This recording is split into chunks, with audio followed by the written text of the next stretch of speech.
fight commentary breakdown to your very special guest. Look at this. This is Andy Wang.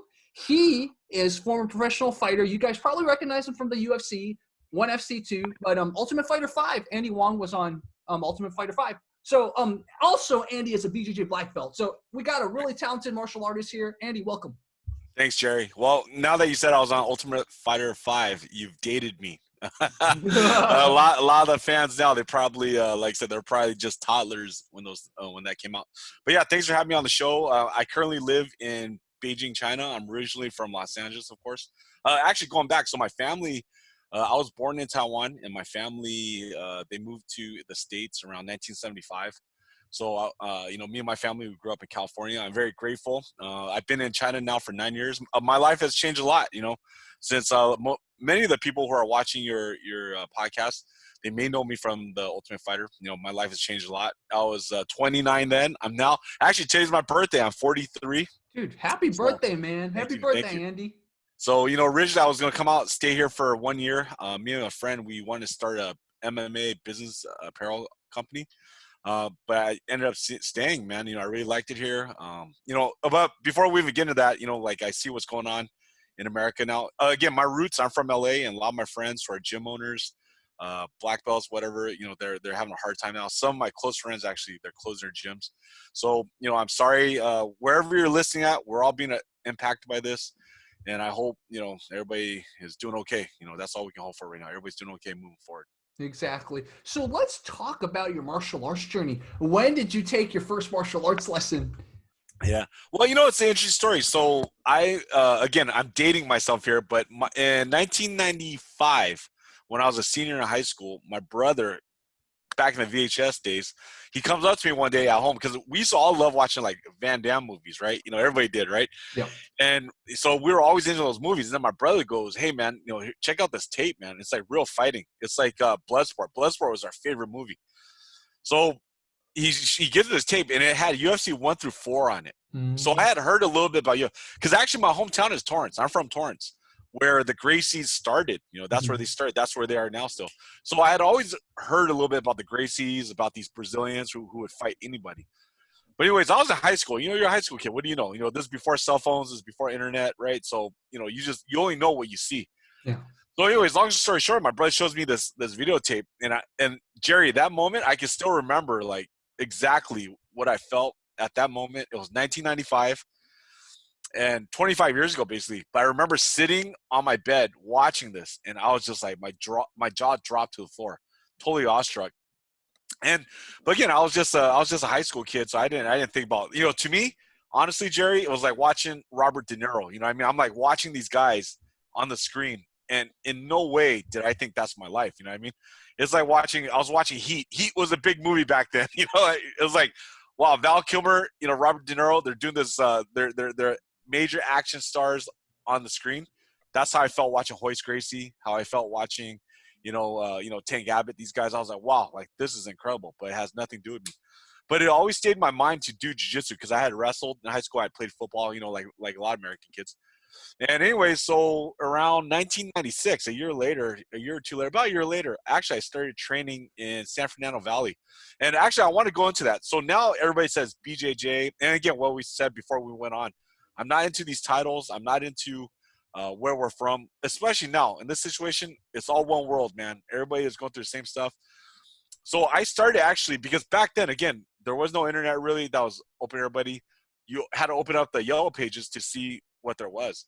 And the closest school I could find for jiu-jitsu, actually, because I was taking classes at Cal State Northridge, was a Japanese jiu-jitsu school.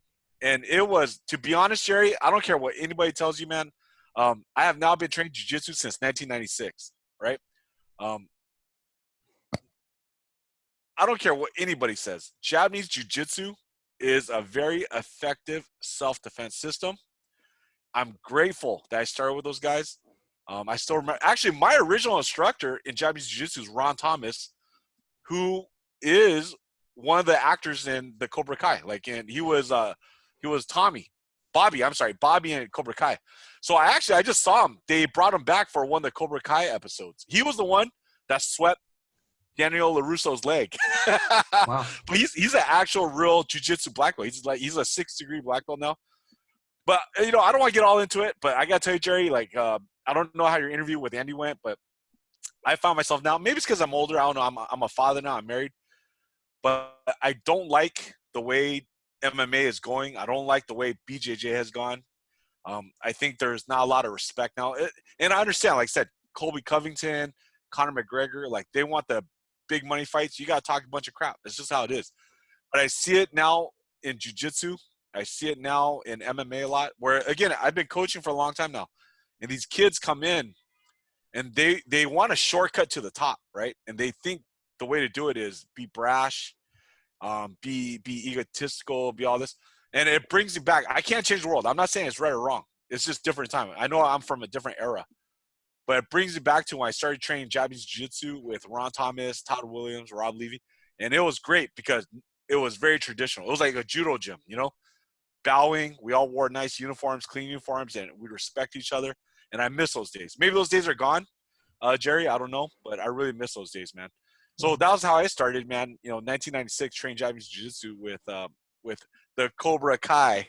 But it was such a great experience. It introduced me to submissions. Like I said, I had already wrestled a little bit. And then, from there, I just kept going. I moved to Hawaii. I went to school at Manoa. Wow. And then Hawaii is just a huge melting pot for martial arts, of course. Yeah. You have every culture there, Koreans, Japanese. And so there I started training at the Gracie Academy because it was close to the university. And I met, a lot of very, very interesting people. So my personal coach, he was a blue belt then. I was a white belt. His name is Barrett Yoshida.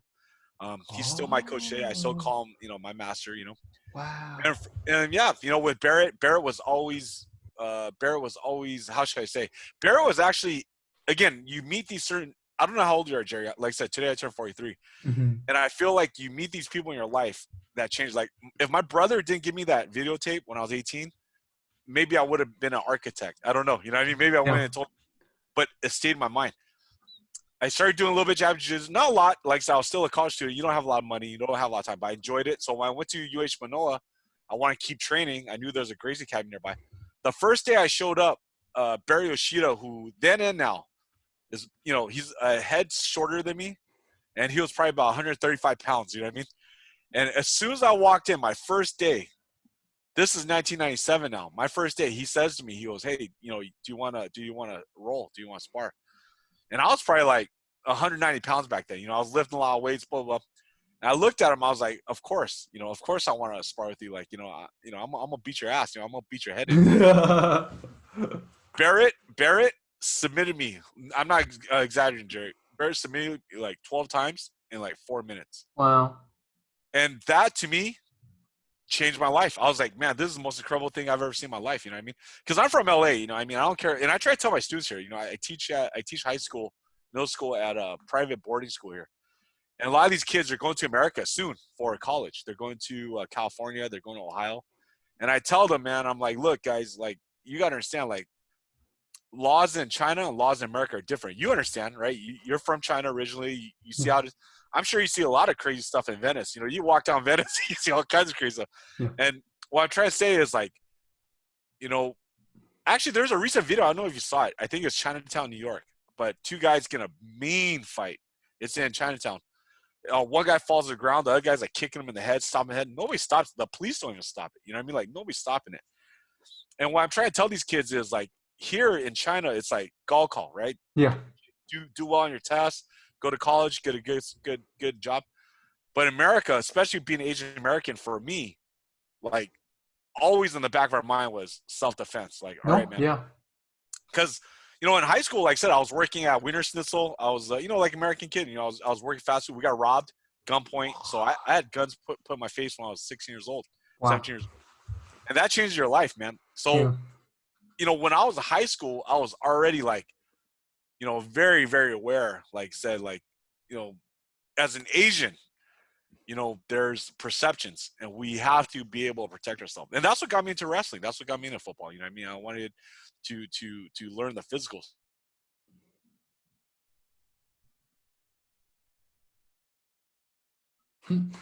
Uh-oh. Andy? For the Japanese Jiu-Jitsu roots. I'm sorry, what's that? Yes? Oh, it froze for a second. It froze after you said physical. Oh, So yeah, so that's what I got into sports for, and and that's why since that time I've kept training. Jiu-jitsu led to boxing, boxing led to Muay Thai, Muay Thai led to MMA, blah blah, blah. And it changed my life, man. And that's I teach jiu-jitsu in China too, of course, but that's now there's a distinctive divide, right? So for jiu-jitsu, like many martial arts, what has happened is, and again, and maybe my outlook is it's older, it's more traditional, but it's become, if you want to be a sport jiu-jitsu champion, there's one way to train, and if you want to be good at self-defense, it's a different way to train. Yeah. I'm sure taekwondo, karate, it all went through this, right? And Yeah. you start adding rules. Judo, I love judo, but judo now has a ton of rules, right? And it's become very sportive. Not to say it's right or wrong, but what I'm trying to say is, like, I feel like I still train for the reason I got into it. It wasn't to win a tournament. It wasn't to win an MMA fight. It was like prepare myself for self-defense. Mm-hmm. So again, I know, like, I didn't perform the best. I wasn't the best MMA fighter. But for me, getting into the cage, that to me was the hardest thing to do. Like when I first saw the UFC, like I said, I was 18 years old, 1995. Like to me, it was like watching mythical gods fight. So for me to have made it to that point, to me, like now, again, I would have loved to be a world champion. I would love done all those things. I'm highly competitive, but for me, I achieved my primary goal, which is I wanted to see if I could fight the best. And that's why I did jiu-jitsu. That's why I did MMA. Am I a world champion? No. Am I undefeated? Of course not. Did I have some embarrassing moments in sports? Yes, I did. But it all started when I was 16, 17 years old. People put a gun in my face. I felt helpless. They robbed us of $60. I was working the cashier. That feeling was so terrible, Jerry. Like, I always wanted, and still now, I still want ways, especially because I have a family, to have the ability to deal with these situations. Yeah. And for that, I'm grateful for jiu-jitsu. I'm grateful for Ron Thomas. I'm grateful for Barry Yoshida, Iga Inoue, Rico Chiapparelli, all the good trainers I had. They changed my life. Wow. They really did. So, the first MMA match, was that in Super Brawl? That's right. So, yeah. So, going back to it. So I was just going, Barrett, our plan was just do jiu-jitsu. We just want to do jiu-jitsu. Back then, you got to understand, 1997, 1998, there's no money in MMA. UFC was pretty much underground. So in Hawaii, though, the scene, again, in Hawaii, martial arts is very rich in culture, man. So they had a local show there called Super Brawl, which was maybe the top show in America, to be honest. Yeah. Maybe Matt Hughes was fighting there. All these guys are fighting there. Wow. Rico Rodriguez. Because Hawaii Super Brawl, they were also drawing top fighters from Japan, from Shudo. And Japan at that time, of course, was probably the hottest MMA scene. So all the top fighters in America, if they wanted to fight Japanese guys, they had to go to Super Brawl pretty much. And so I was right there, man. So by that time, me and Barrett, we're training under Iga Inoue, who is brothers with Enson Inoue. And it was, Jerry, a life-changing moment. Egan, again, same thing. Then and now, me and Barrett call Egan our master. And I don't use that term lightly because now at 43 years old, I know there's a lot of guys that are good at martial arts, but horrible at being a human being. There's a lot of guys that are good at fighting, but they're terrible at teaching. Egan, for us, like I said, taught me at the age of 20 years old, 21 years old, he taught me everything I needed to know to grow up. You know what I mean? So anyways, Egan, he put us through crazy workouts. Himself was still training at the time. So, me and Barrett was just right along with him. We were watching, we were absorbing. It was incredible. And the point came right around, I would say, 1999. Egan said to us, Barrett had made the decision that we should start fighting MMA. And I wasn't sure, man. I was a college student. I was like, I just want to get a regular job. I want to graduate, get a regular job. I want my 401k. You know what I mean? I just want to do my thing. But like Barrett, I've always followed Barrett because, and I can't get into it too much now, but there was times when I was in college, I suffered, man. I really suffered. I was working these odd jobs. I was working at Crazy Shirts, selling T-shirts at the beach. I was selling foot massagers at Shirakia. And I mentioned this in other podcasts because for me, it was a very difficult time. There was times when, and people that are hungry will know this in Hawaii. So it used to be there's a there's a very famous chain restaurant called Zippy's. I don't know now. This was 25 years ago, 30 years ago, 25 years ago. But Zippy's used to have, not on the menu, they would have this thing called a Portuguese omelet sandwich, which was only $1 then. But it wasn't on the menu because it's really cheap. And you just had to know about it. So for me back then, I would save up all my money. Like literally, I would save up. I would not spend any money on breakfast or lunch. I would have like $4 or $5 in my pocket. And after work at like 9 p.m., I would go to Zippy's and buy like 5 Portuguese omelet sandwiches. And that was all I ate, you know. Wow. And it was very, very difficult, man, because I was paying for school. I was paying for jiu-jitsu, $60 a month, which doesn't sound like a lot, but it was a lot to me then. But Barrett and people like Barrett at the academy, they helped me so much. Barrett used to, after practice, after training, take me to go to random places. It was like 9 at night, 10 at night. He would take me to random places. If we would see apple trees, he helped me pick the apples. And that's how I ate, man. You know, like, and I'm not trying to make this sad story, but what I'm trying to say is, to me, that's what martial arts is. Like Barrett, he could have just taught me arm bars, and that would have been his job. I would have been more than happy. But he taught me a lot about compassion, empathy, you know, helping people, because we all need help, man. Look at this time right now. Yeah. We all need help, man. Yeah. And Barrett, and people like Barrett, you know, Egan, that's how they were, man. You know, like Egan, actually, like I said, Egan, he provided the best trainers possible at that time in Hawaii. He provided swim trainers from the UH Manoa, which was like a ranked swimming team. He provided strength coaches. This is all 25 years ago, man. And Egan never came at us like, well, you know what, you don't have to give me, you know, $2,000. Egan was like, all right, you know, give me a portion of your fights. I'll get you the fights. Give me a portion of the fights. And, you know, do your best, and we all win. And that's the kind of coach, that's the kind of teacher that I am now. You know, I teach high school. I also teach jiu-jitsu. And, again, that's the impact that they had on me. You know what I mean? I'm not saying I'm as good as them. I'm not saying I teach arm bars good. I don't say any of that. But what they taught me was, like I said, Barrett took an interest in my life. Egan took an interest in my life, off and on the mat. And when some of my hardest times as a kid, you know, when I was in my teens, like just a kid, 18, 19 years old, Barrett was there for me, man. You know, Egan was there for me. So, and that's the connection. And 25 years later, you know, like I said, you know, Barrett, I'll do anything for those guys, man. Egan, I'll do anything for those guys. And that's martial arts, man. Yeah. And that's the difference between martial arts and fighting. And a lot of people now, they just want to fight, which is nothing wrong with that. But I got into it for the martial arts, man. You know, actually, to me, bro, like, to be honest, Jerry, like, you don't see it now, and it's kind of sad, but one of the original things that struck with me was watching the original UFCs. They don't allow it now because you're only allowed 3 cornermen in the UFC. There's no entrances, big entrances. But in the old days, it was like the Gracies. They would come in together as a family. There'd be 5 guys in front of Hoist, you know, 7 guys behind Hoist. And that was what I loved about the UFC, actually. It was Hoist, undersized, not all this muscle, but he's fighting for his family. He's fighting for tradition. And, you know, thinking about it now, it still gives me, you know, like a chicken skin. It's like, wow, man, what an incredible thing, you know? And that's why I got into it. You know, I was like, I always liked that, man. I was like, shit, this guy's he's not a street. You remember the original UFCs, like, a lot of them were just street fighters, right? Nothing wrong with that. Again, nothing wrong with that. But why I got into jiu-jitsu was what I saw from Hoist. One, he had technique, of course, all that. It was fascinating. But also I felt like there was a lot of tradition and honor in what he was doing. You know what I mean? And, you know, like I said, so that's why I stayed in it all this time, you know. Yeah. Tell me about how you then went and got into Art of War. Oh, yeah. So long story short, so me and Andy, actually, we have a lot of similar roots. He's also, he's from Taiwan. He grew up in California. We're around the same age. But by that time, I was living in San Diego. And then Andy, of course, actually, why I say that is because I met Andy a long time ago when he was a blue belt. This was around 2004. I was living in Taiwan. I had a school in Taiwan, a BJ school in Taiwan. Wow. And Andy would come to Taiwan once in a while to visit his family. And he was a blue belt. He's telling me, this is like 16 years ago, right?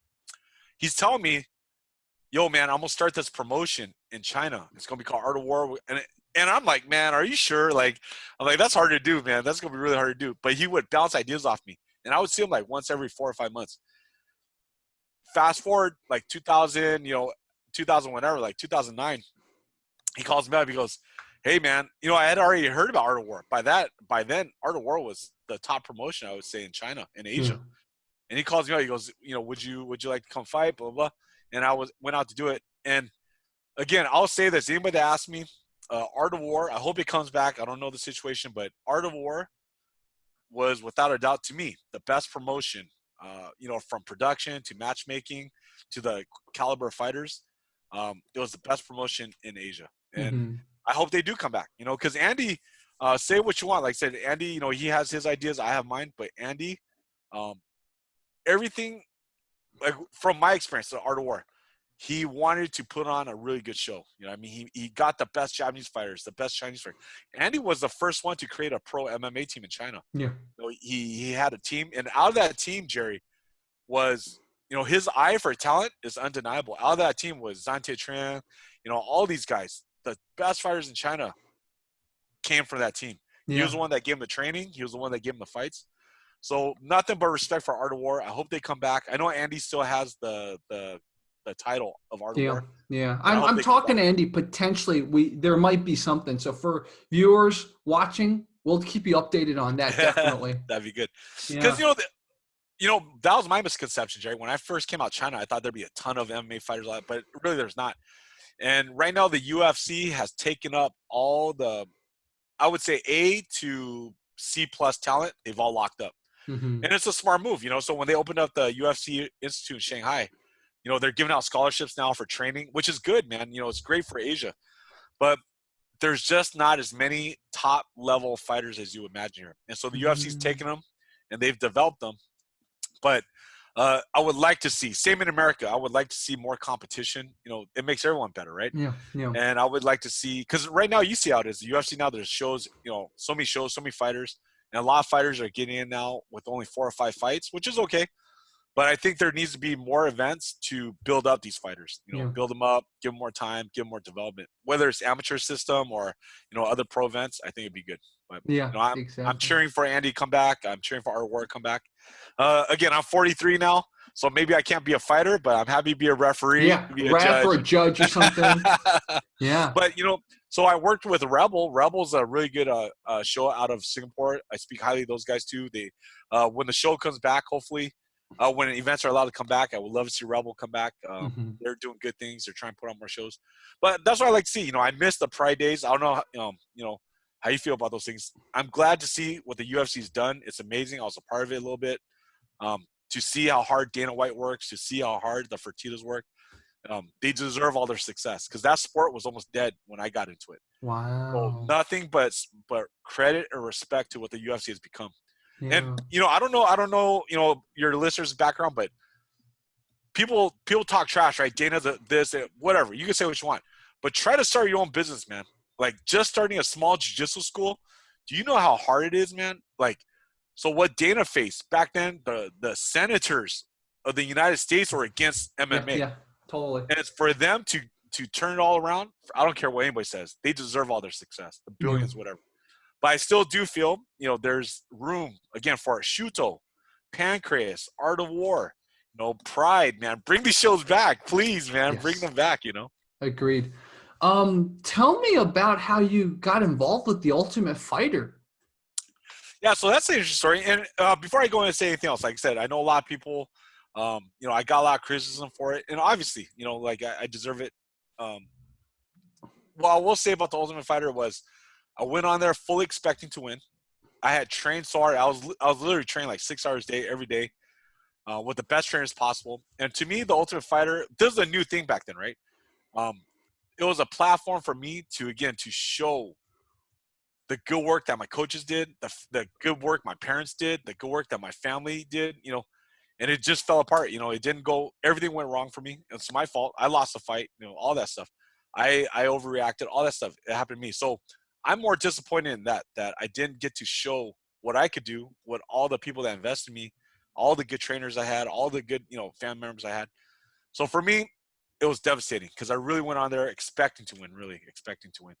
But, back then, actually, to be a short, true story, but back then, Pride had contacted me also. Pride, which was for us, was a huge, it was a big thing. It was the show. So Pride had contacted me. The UFC Ultimate Fighter had contacted me, and they were like, all right, you got to choose one. It was basically Pride had pretty much made me an offer. They're like, okay, if you want to fight in the next Pride, they were going to do a show in Las Vegas. I think it was like Pride 34 or something like that. They were like, okay, we're considering you for, one of the things. Right around the same time, the Ultimate Fighter contacted me. And again, this is 15 years ago. So back then, there just wasn't a lot of fighters, you know what I mean? And not like compared now. So I had made a reputation through Jiu-Jitsu. I had come off an impressive fight. My last fight before going to the Ultimate Fighter was I had fought in a show called X1, which had a lot of the top fighters then. Carlos Condit fought in it, Vladimir Matchenko, Antonio McKee. So that show had a lot of the top fighters. And again, back then, there just wasn't a lot of shows. UFC was once every 2 months probably. Mm-hmm. So, whatever fighters available, they would, you were kind of, they would contact you. Long story short, so Pride hit me up. They're like, hey, man, we're interested in you, blah, blah. Ultimate Fighter contacting me. And here was my thinking, Jerry. I was like, I'm going to go do the Ultimate Fighter because I think the Pride will always be around. But Ultimate Fighter, UFC may not. And remember, it sounds funny now, but when I was coming up, 97, 98, 99, UFC was almost non-existent. And even during the Ultimate Fighter, when they started, you guys know, now we know in history, the UFC was on shaky legs then, man. So I was like, okay, I won't go to Pride. I'm going to go do the Ultimate Fighter because Pride will always be around. Sure enough, Pride is gone. Ultimate Fighter, UFC, now it's more popular than ever. But anyway, so I auditioned. They sent me some video. But basically, I got fast-tracked in. I think they wanted an Asian on there, Asian American. So I didn't have to audition. I didn't have to do any of that stuff. They called me up. They asked me to send in a tape of me talking. They just want to make sure that I could talk on screen. And then we went out to Vegas, and they had us do medical tests, and then we had an interview with the producers, and then I was on. And again, like I said, it didn't go my way. It's I wish it would have gone better, but it didn't. But that's why I try to teach my students now. What I teach my high school students and my martial arts students is hey man, like balance is very important. It really is important. And I lost in that show, at least in that time of my life, I was just way too emotionally invested in fighting and competing. And I lost a little bit of my martial arts roots. And martial arts is about keeping calm, right? Under pressure, keeping your composure. And I lost all of that. But it's no reflection on my family, no reflection on my coaches. It's my fault. And that's something that I continually have to work with, improve. Yeah. Tell me about when you decided, all right, potentially it's time to hang up the gloves. What was that decision like? Well, that's a good question. So speaking of Rebel, so Rebel is a company based out of Singapore. And in China, there's no real athletic commission here. So, you can have shows, you could have different rules. In America, where there's athletic commissions, like tournaments are gone. You can't have those tournaments anymore, fighting 3 times in one night. I think the rule in America, in most athletic commissions, is you cannot fight more than 5 rounds in one night. But over here in Asia, they don't have those rules. You can do whatever you want. So I was reffing and judging for Rebel. Like I said, I get along with the owners really well. I really like what they're doing. And they had a show. This was maybe like 3 years ago. The owner, he called me up. He goes, hey, Andy, what do you think about fighting in a tournament? I'm like, what kind of tournament? Jiu-Jitsu tournament? What do you mean? He goes, no, MMA tournament. 4 fighters, 2 fights in one night. And at that time, I was 40 years old already. And, I was already in a serious relationship. I didn't have my child yet at the time, but I was already going in that direction. And I thought about it. I was like, if it was anything else, if somebody had just asked me to do a single fight, I probably wouldn't have done it. But what attracted me was Justin. The owner's name is Justin. He says, we're going to invite a really good Japanese fighter, a really good Brazilian fighter. We want a fighter to represent China, and we're going to fight out all one night. And actually, to answer your question earlier, that's how I started my career. In 2000, my pro debut, I fought twice in one night, which is one of the hardest things I've ever had to do. And then, 20 years later, at the age of 40, I fought twice in one night. And I fought 6 rounds. I won the first fight against a good, very, very, very good Japanese fighter. He almost knocked me out. And then in the finals, I fought a Brazilian fighter, also very good. He won. But I fought 6 rounds in one night. And afterwards, Jerry, like I had a cut like this long on my head. I'd send you the picture after. Yeah, please. And I was sitting there, and again, it kind of summed up my career. Like I almost won the tournament at age 40. I almost won the tournament. I did it. I won the first fight, lost the second fight. But I sat there like in the medical checkup room at the hospital by myself. It's like 11 at night, and I remember just like again, like, in America or in general now, people don't want you to show emotion. They want you to be robots. But I sat there and I felt like my body was drained. 6 rounds, bro. I almost got knocked out a couple times. I had a cut from inside my mouth from bottom all the way through. And all I'm trying to say is I sat there and I felt like, of course, Jerry, I don't want to say this the wrong way. Like, of course, I want what everyone else wants. I wish I could have been a UFC champion. I could be a UFC broadcaster like Dominic Cruz and all these guys. I wish, like that would be great because I love MMA. But I sat there and I felt like I achieved the goal that I wanted to when I had that gun stuck in my face when I was in high school, which was I wanted to be able to say that I could face adversity. I wanted to be able to say that I could fight through pain. I could fight through hard times. I could fight through difficulty. And before anybody starts, saying all this weird stuff, oh yeah, I'm tough, I'm this, that. I don't care what you say, man. A fight is exhausting. A real fight. Not no bullshit, like mess around in your backyard. A real fight is scary, exhausting, nerve-wracking. And any UFC fighter, I don't care who they're, pride fighter, pro boxer, they'll tell you the same thing, man. And I started my career fighting twice in one night, which was incredibly difficult, and I ended my career fighting twice in one night. And to me, again, I wish I was world champion. I wish I had a better run in the UFC. It didn't work out that way. But for me, I accomplished one of my goals, my personal goals when I got to MMA, which was I just wanted to see if I could do it. And fighting twice in one night, I challenge anybody to find how many fighters fought tournaments, real tournaments, fought twice or 3 times in one night. Like, I did it twice in my life, man, and that's enough. To answer your question, Yeah. that's enough, man. It's all the fighting I need, man. It's all the fighting I could want. Wow. And tell me about your coaching. You've been coaching for a while, right? Coaching BJJ and stuff. Yeah, so I've had a lot of good opportunities, man. So I coached in a lot of places all over the world. I was one of the first coaches for the SFL in India. I stayed out there for a month, coached some of the local Indian fighters. I coached in Taiwan, China.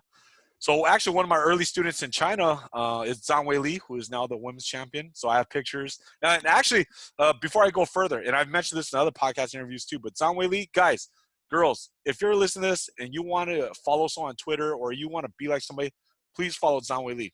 She's a champion every way, very loyal, very respectful. And why I say that is when I first came out here in 2012, again, back then there wasn't that many, it was still a new thing here. Still a new. Oh, sorry. Are you still there? Yeah, I'm here. Oh, sorry. Hold on. I pressed something.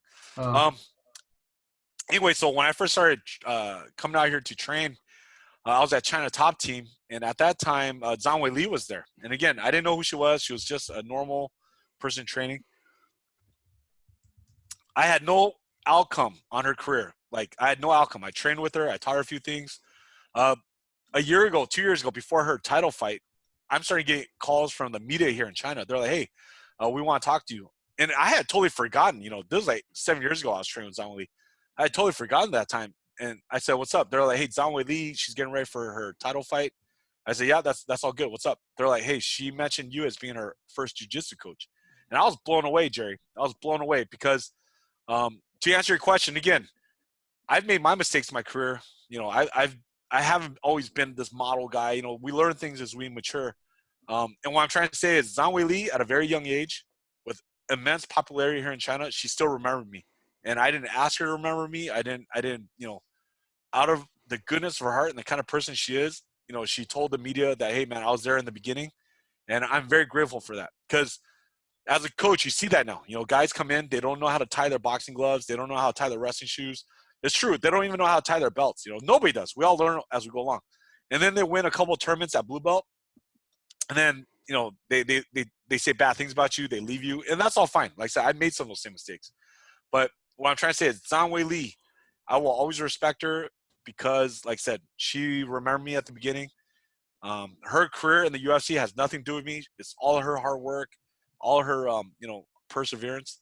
But I'm glad there's champions out there like her, fighters, I should say, martial artists like her, who, they remember the people that helped them a little bit, only helped a little bit along the way. And so that's a martial artist. And I'm happy to see people like her out there. And that's what I mean. Like, I'm not here to criticize anybody, but you have your choice of who to follow. You can follow Colby Covington. You know, you can follow these guys. They say bad things about people. They attack, they attack their teammates, whatever. Or you can follow people like Zhang Wei Li, who, if you don't provoke her, she has nothing but good things to say about everybody. And nothing but respect, man. That's real martial arts. That's awesome. That's awesome. Yeah. So, what are you gonna do now? You coach? You also teach at you said high school?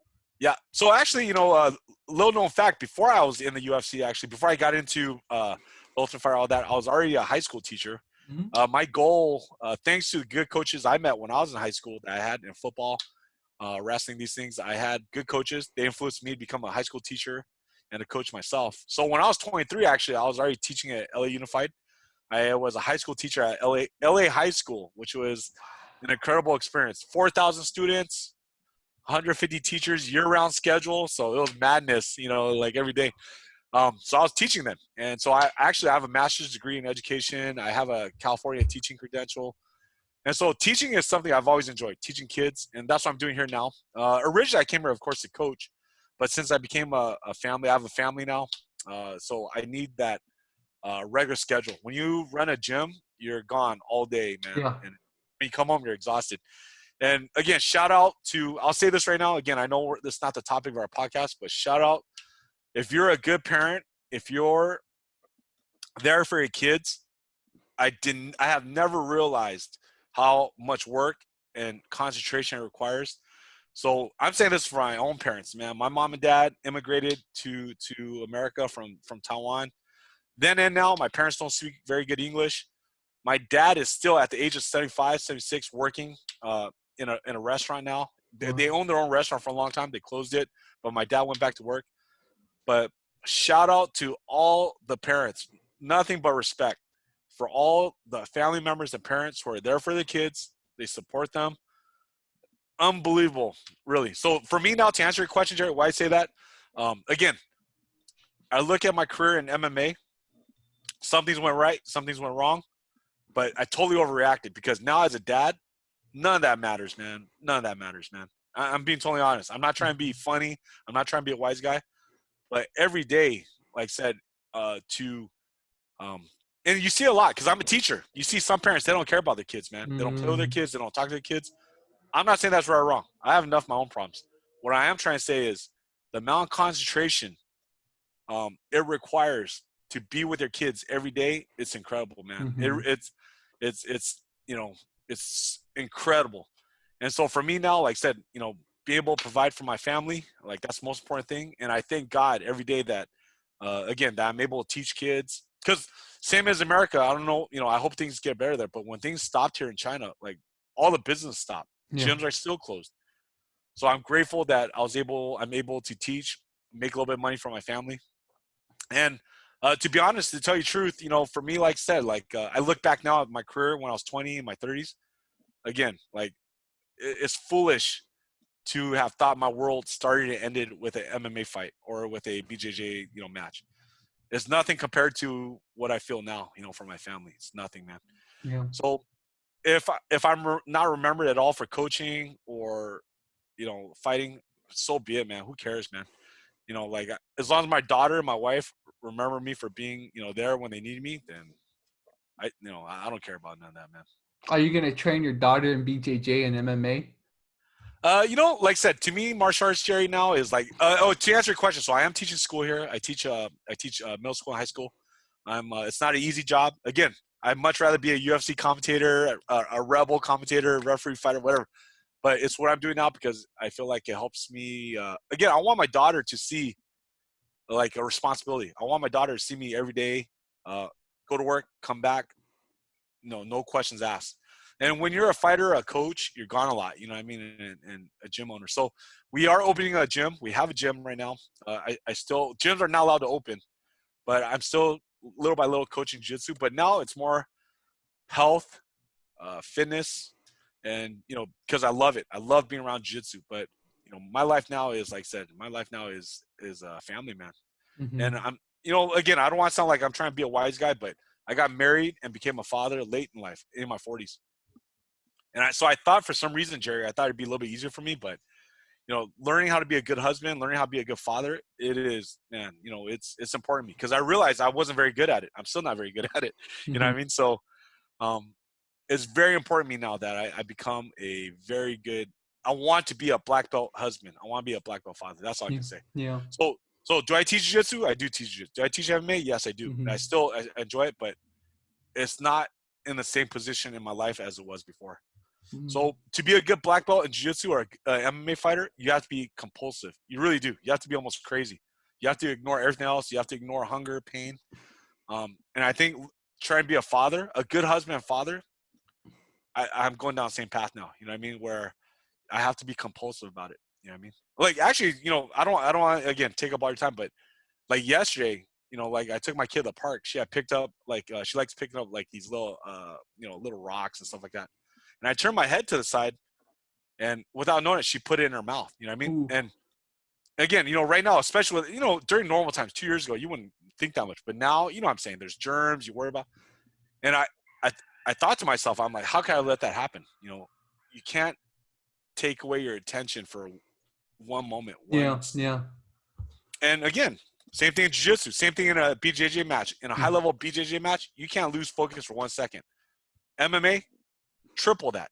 You cannot have any weakness. Really, the hardest part about a fight, Jerry, to me, MMA is, and I think if you ask MMA fighters, let's say UFC fighters, because they have a lot of experience, what they feel before a fight, you feel a range. I don't care how cool like these guys act before, on camera or whatever, but in the locker room, it's quiet, and you go through all the ranges of emotion.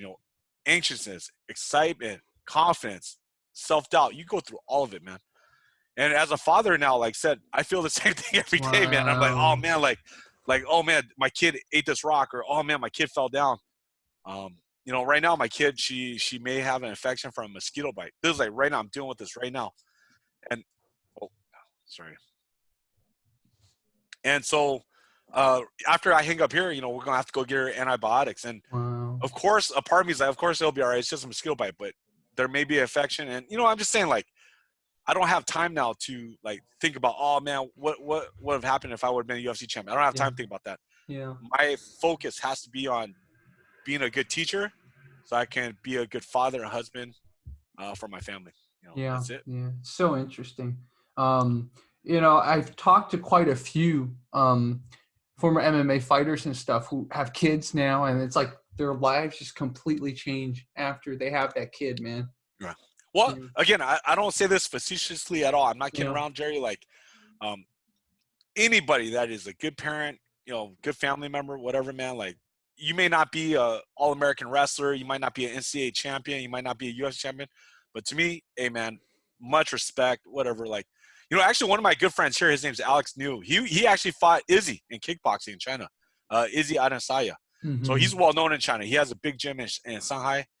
He sent me a message the other day. I was talking about this. I said, man, like, I miss the old days of us just training. He said to me, he goes, you have a family now. And that probably means you may have to live an ordinary life. But there's nothing wrong with that, man. Ordinary life, but being a good father. And hearing it from him, who is an OG, man. Like I say, he fought Israel Adesanya in kickboxing. You know what I mean? Like, he's an OG here, man. And hear from him, I feel like we all change. 10 years ago, me and him were training in Thailand at Ole Larson's gym. It's just about sparring, fighting. We don't care about anything. Now, it's like, we get older, man. It's like, hey, man, some of those things change. And taking care of responsibilities is important. That's what I'm saying. So to answer your question, I love jiu-jitsu. It's a part of my life. But if I teach my daughter, if I teach anybody now, it's more in a balanced approach. If you want to compete, go compete. But learn from jiu-jitsu what I learned from the Japanese jiu-jitsu and from Barrett, which is take interest in a person's life. Take interest in how jiu-jitsu can help them be a better father, better mother, better brother. And so my daughter, if I do teach her someday, it'll be in that regard. Like, I don't care about all this other stuff. I don't care about belts. I don't care about tournaments. I just want you to enjoy it. It's time for us to be together, father and daughter. And I don't care about any of the other stuff. Yeah, I think that's a great lesson and a great kind of place to end off on. It's just like the meaning of martial arts, the meaning of what it, and like you said, a lot of it gets lost in, I want the belt, or I want to compete. I want to win this and that. And it's like, we forget, like, when I decided to try BJJ, right, I almost felt weird. They're like, so what do you want to get out of it? And I was like, I just want to learn how to defend myself, and I want to learn how to be confident, and I want to learn something that I've wanted to learn in a while. And like, I felt like it was like the wrong answer, even though that is the right answer. But I felt like I said it in a way where it was like, I was like, yeah, I don't think most people come into this gym saying that. And like, exactly. And that's why I started boxing after a while, because I just want to learn how to defend myself. You know, and I didn't go to the flashiest gym. There's a gym right over there where I think like Conor McGregor sometimes goes there. I was like, I don't want to go there. I just want to learn how to box.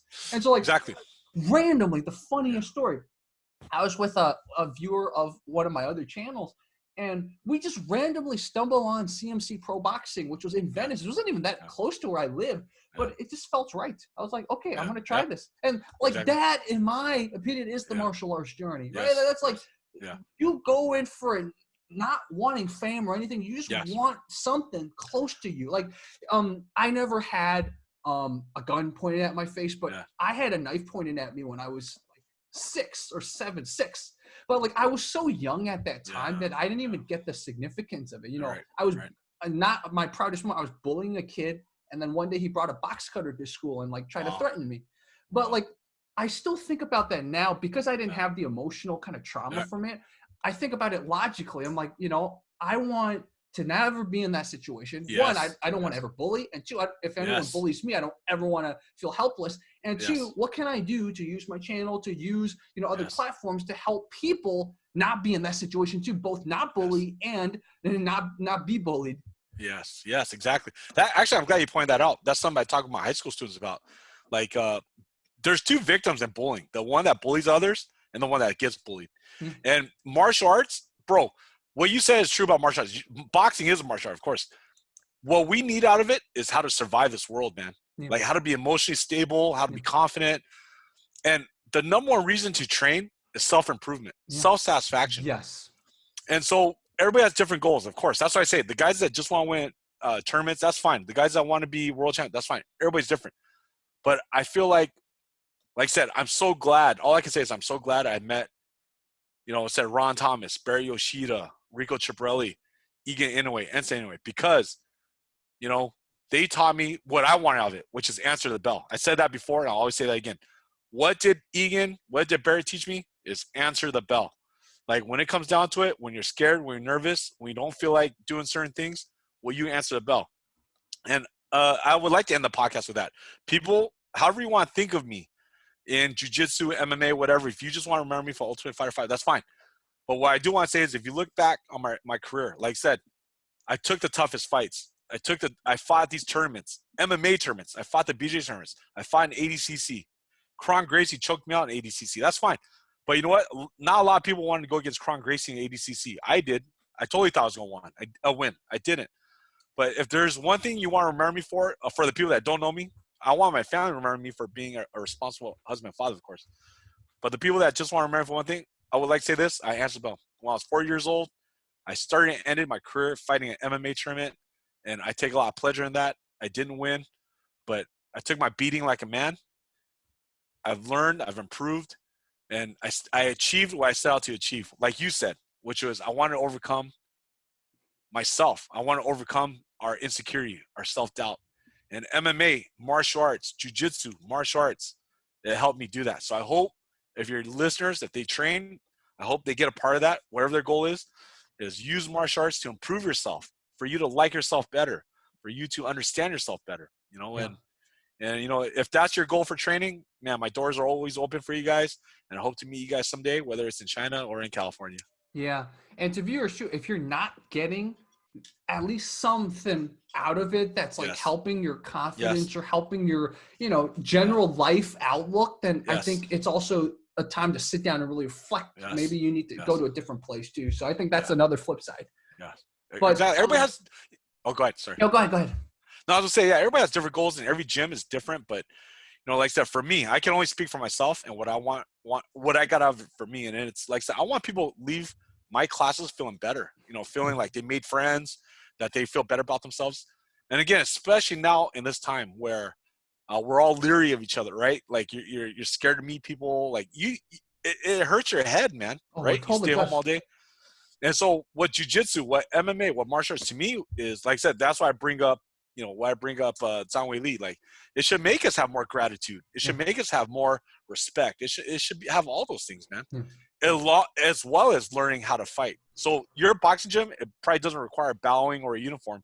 But that's what I love about boxing too. Like, every time I had a good workout with my coach, I walked out of there feeling so grateful for having a good coach that cared about me. Exactly. So grateful for training partners that worked out with me. You know what I'm saying? Like, Yeah. oh man, I can't wait to see them tomorrow. I can't wait to see them next week. Yeah. And that's the beauty of martial arts, man. That really is the beauty of martial arts. Exactly. This was such a great conversation, guys. Yeah, This is thanks. Andy Wang. Yeah. Wang, guys, don't pronounce it the other way, because the other way YouTube tends to think it's talking about something else. Andy Wang. So Andy, when this is all over and one day when I have time, I'll totally come visit you in Beijing. I'll visit you and Andy Pai. We can all get together, do a video together or something like that. Yeah, definitely, man. And like I said, I hope Andy brings back his show, and we'll for sure meet at Art of War someday. But to everybody, really, man, it's tough times for everybody, and I hope and wish that again, we get out of this okay. My friends are suffering here and over there, so let's do our best, keep moving forward. And again, I hope to meet all you guys on the mats. And again, big shout out to all you MMA fans. And like I said, the sport now is at an incredible level. And let's keep supporting the good fighters, the good martial artists like Zhang Wei Li. Yeah. Also, Andy, do you have a website or something, or does the gym have a website? Not right now. I can't talk about that, to be honest. So things here are a little bit different. Okay, so totally, that's cool. But we're not training, okay? Right now we're not training. So sounds good. Cool. All right. Fight commentary breakdowns out, everyone. Andy will be back, so leave your questions for him. We'll have him back. Please. All right. Thanks, guys.